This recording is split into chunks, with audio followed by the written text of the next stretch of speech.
Assalamualaikum warahmatullahi wabarakatuh. Selamat datang di channel Info seputar kehidupan, di mana channel ini akan membahas seputar kehidupan kita. Semoga teman-teman sekalian sehat dan dilancarkan rezekinya. Amin. Kita itu umat yang sangat lembut. Rasulullah mengajarkan berbagai kelembutan dalam hidup kita. Karena itu beliau sallallahu alaihi wasallam disebut dengan nama Muhammad. 4 kali diulang di Quran. Jadi ada Muhammad 4 kali diulang di Quran, ada Ahmad cuma sekali terulang di Quran. Ya. Muhammad itu tidaklah disebutkan nama yang melekat pada pribadi yang mulia sallallahu alaihi wasallam kecuali menunjuk kemuliaan sifatnya yang terkait dengan makhluk. Jadi kalau di Arab itu ada orang punya sifat baik dengan sesama, Masya Allah, itu kalau sifatnya satu saja, misal namanya Mahmud. Misal ada orang jujur, jujur saja, yang nampak jujurnya, sabarnya masih agak kurang, itu Mahmud. Ya. Atau sebaliknya, bukan hanya pada manusia, mungkin juga pada hewan baik, ya, itu Mahmud. Tapi kalau digondakkan sifatnya menjadi bentuk superlatif, ada orang jujur, sabar juga, tawadhu juga, Masya Allah, ya, rendah hatinya, pemalunya, Masya Allah, itu berubah namanya dari Mahmud menjadi Muhammad. Beliau sallallahu alaihi wasallam diberi nama dengan Muhammad seakan-akan ingin melukiskan kesan kepada kita, ini pribadi yang sangat komplit kebaikannya dengan makhluk. Ya.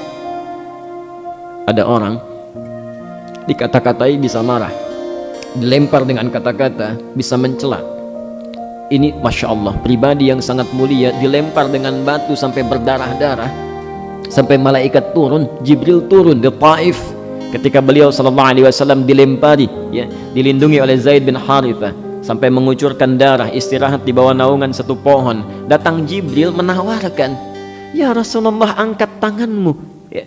Jibril sahabatnya Rasulullah, tidak mau melihat Nabi dalam keadaan yang terhina seperti itu, tersiksa, keluar darahnya, dilempari oleh orang. Masya Allah, kata Jibril, angkat tangan memohonkan pada Allah, seketika saya balikkan bumi Taif, ya, untuk menghimpit mereka.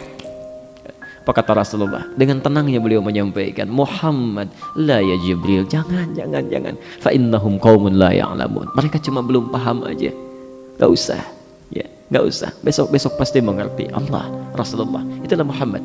Ya. Jangankan pada manusia, pada hewan masih sayang juga. Masya Allah, idza dzabhtum fa ahsinu dzibha. Kata Nabi, kalau kalian akan menyembelih, jangan seperti orang-orang yang sembarangan menyembelihnya, sayangi hewannya, baguskan sembelihan kalian. Masya Allah, bagaimana cara menurunkannya, bagaimana mengasah pisaunya supaya mereka tidak menderita dalam sembelihannya. Jangankan pada hewan, pada tumbuhan masih diperhatikan. Ya. Dalam hal, bukan hal yang normal, dalam peperangan nih, yang emosi begitu memuncak, yang keadaan bisa saling tembak, saling bunuh, saling hancurkan tanpa rahmat, di situ dalam tanda petik Rasulullah masih memberikan kepada kita aturan berupa rahmat. Jangan sakiti orang-orang yang tidak berhak. Masya Allah, bahkan pada pohon pun jangan cabut tanaman, jangan rusak, jangan hancurkan. Pada tanaman pun dalam peperangan, situasi emosi yang luar biasa memuncak, Nabi melarang kita untuk merusak pepohonan. Tapi ada orang yang bukan dalam situasi berperang pun, akal yang normal bisa bakar pohon, dan itu Masya Allah dampaknya sangat merusak, bahkan membunuh orang-orang di sekitarnya.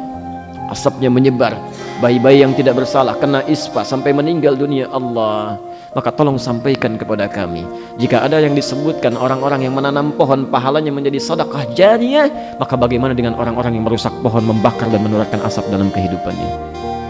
Kami saksikan di jalan-jalan itu, Masya Allah, pohon-pohon yang sudah tumbuh memberikan oksigen, ya Masya Allah, itu gratis dengan izin Allah, dan mereka bertasbih pada Allah Subhanahu wa Ta'ala.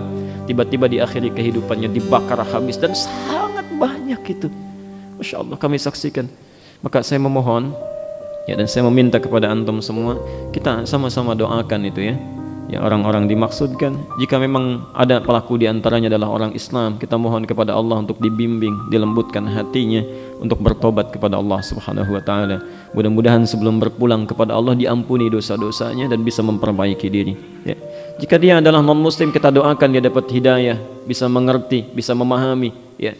Maaf, kalau Allah sudah hadirkan orang-orang dengan dampak perbuatannya belum tersentuh juga dia untuk berubah, bertobat kepada Allah, maka bagaimana nanti saat ditanya di yaumil qiyamah? Ya. Ada orang salah dibimbing, ya, mengerti dia. Ini orang salah, dampaknya langsung diberikan nih karena perbuatan kamu, orang menderita. Bukan cuma ribuan orang, bahkan ada yang wafat, meninggal. Bukan cuma orang dewasa, anak kecil baru berbulan-bulan sudah meninggal. Ditampakkan di depan matanya, belum iba juga. Allah, dengan cara apa lagi itu mesti diingatkan. Karena itu bertakwalah kepada Allah, saudara-saudariku. Ya, pertahankan kebaikan dalam kehidupan dan cobalah tebarkan kebaikan-kebaikan, karena itu yang menentukan kebahagiaan kita dunia dan akhirat kita. Kalau ada pelajaran-pelajaran di sekitar kita, hakikatnya itu untuk meningkatkan amal soleh kita, bukan untuk dicela, bukan untuk ribut, tapi tingkatkan amal soleh. Kehidupan, kematian, itu rumusnya demikian. Quran surah 67 ayat yang kedua, Al-Mulk, kita hafal itu. Huwallazi khalaqal mauta wal hayata liyabluwakum ayyukum ahsanu amala. Dialah Allah yang menciptakan kematian, proses kehidupan sampai orang meninggal, dinamika hidupnya. Ada bayi kena asap, ada macam-macam, ya. Wal hayah, dan dinamika dalam hidup yang masih hidup, ya. Baik yang baik ataupun yang tidak dipandang tidak menyenangkan. Tujuan utamanya liyabluwakum ayyukum ahsanu amala, untuk menguji kita yang masih ada ini, siapa yang bisa meningkatkan amalan pada Allah Subhanahu wa taala.